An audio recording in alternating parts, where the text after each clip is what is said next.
Salut à tous et bienvenue dans cette nouvelle vidéo où aujourd'hui je vais vous présenter un PC portable gamer, le MSI GE72 2QF Apache Pro.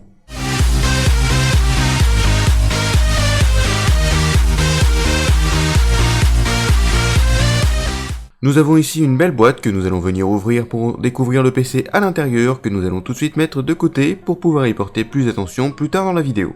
Niveau accessoires, on a donc le chargeur du PC, rien de bien exceptionnel, un câble d'alimentation évidemment.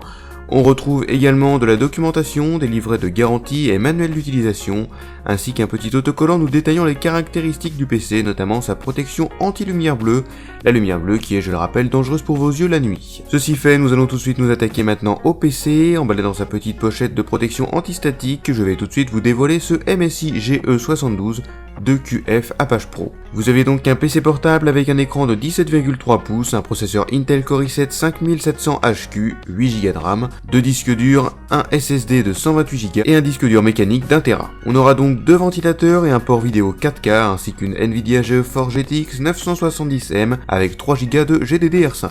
Le clavier disposera des fonctions SteelSeries Engine, vous avez même un petit bouton au logo de SteelSeries pour changer le mode de rétroéclairage via les réglages prédéfinis auparavant par MSI. Pour la connectique, sur la droite on a donc le port d'alimentation, un slot SD, un port USB, ainsi que le lecteur CD.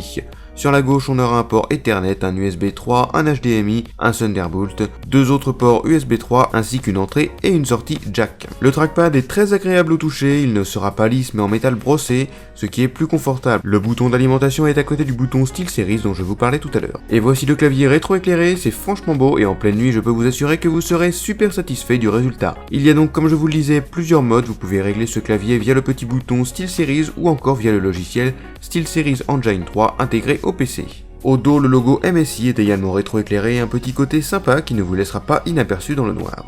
Vous aurez 3 LED d'activité sur le devant que j'ai trouvé franchement difficile d'accès, représentant le Wi-Fi, le taux de charge de la batterie ainsi que l'occupation du disque dur. Les petits défauts que j'aurais à trouver à ce PC, ce sont le fait que les ventilateurs parfois se mettent à tourner alors qu'il n'y a pas vraiment de raison, et ça j'ai pas vraiment compris, mais bon c'est pas non plus très gênant. Et l'autre petit défaut par contre, ce sera qu'il prend vraiment beaucoup les traces de doigts, mais bon ça c'est un petit peu un classique de tous les ordinateurs portables et de tous les téléphones. Sinon pour le test complet avec les scores Cadilla et 3D Mark, vous pourrez retrouver ça sur letester.net dans l'article complet qui sera dans la description. Je préfère pas m'étendre là-dessus dans la vidéo. J'espère que celle-ci vous aura plu. Je remercie MSI et letester.net de m'avoir permis de faire ce test. N'hésitez pas à vous abonner, à liker cette vidéo, à me dire ce que vous en avez pensé dans les commentaires et bien évidemment à aller voir l'article complet sur letester.net. Il me reste plus qu'à vous dire salut à tous et à très bientôt dans une prochaine vidéo.